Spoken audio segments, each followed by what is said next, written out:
Take a look. We are following up on our story from yesterday about improving your health through breath work and cold water immersion. We dove into the science behind the Wim Hof method, explaining the 3 pillars of the practice: breathing, cold therapy, and commitment. We told you how research has proven the practice can increase energy, improve sleep, reduce stress, improve the immune system, and so much more. This morning, we head back to Shady Grove Farm in Gwynn to complete the Wim Hof workshop that I participated in with 12 other people. We practiced breath work, we meditated, listening to our heartbeats, envisioning ourselves in the cold water, and we made a commitment to see it all the way to the end, which meant sitting in a hole in Johnson Lake for 2 minutes. It's not something you usually see in Upper Peninsula lakes this time of year, but it's one that's becoming more frequent. People sitting, submerged up to their neck in water temperatures far below what's comfortable. Some people may just do it to say they did, and maybe, just maybe, there are some who enjoy a winter dip in the lake, though I doubt it. Others, though, are researching and learning about the Wim Hof method and are doing it for the benefits. I just don't think many people are aware of it, but it's growing in popularity. And like you said, that's the best part about it, is it's free. Everybody can practice the breath work. Almost everybody can practice the breath work. Almost everybody can take a cold shower. So yeah, it's just a great remedy to take care of yourself.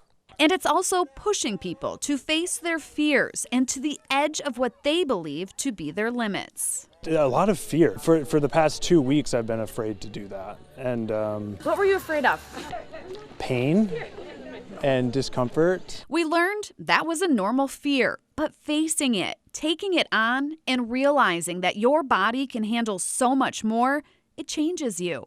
And knowing there's benefits far beyond what we can see and feel, that going into that water is an exercise for our cardiovascular system, that chemicals are actually being released into our bodies to reduce inflammation and stress, it felt exciting.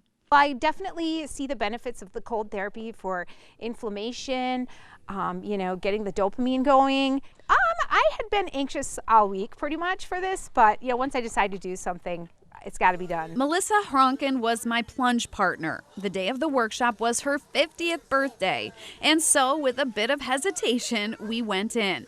We focused on our breathing, and eventually, we just talked to each other through the 2 minutes. So I did it. I jumped in the lake. I went in the freezing cold water. I really didn't think I was going to be able to do that today. It wasn't as bad as I thought it would be. The beginning was pretty tough, but by the end, I was feeling more powerful than cold. It was a great experience. I'm glad I did it, and it's something that I will probably do again.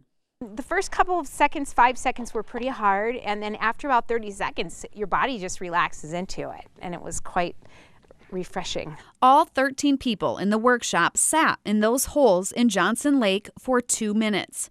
It was remarkable to share an experience of that magnitude with a group of strangers who I will now never forget. It's just something that I had to do. It felt more like a camaraderie experience, like something that everybody else is doing, like a positive peer pressure. When I see people doing the cold exposure and getting out happy that they did something tough and followed through and slapping hands, and it's just a great feeling. And then bringing people together in the community, it's fantastic. If you are epileptic, have a chronic heart disease, or are pregnant, this method is not for you.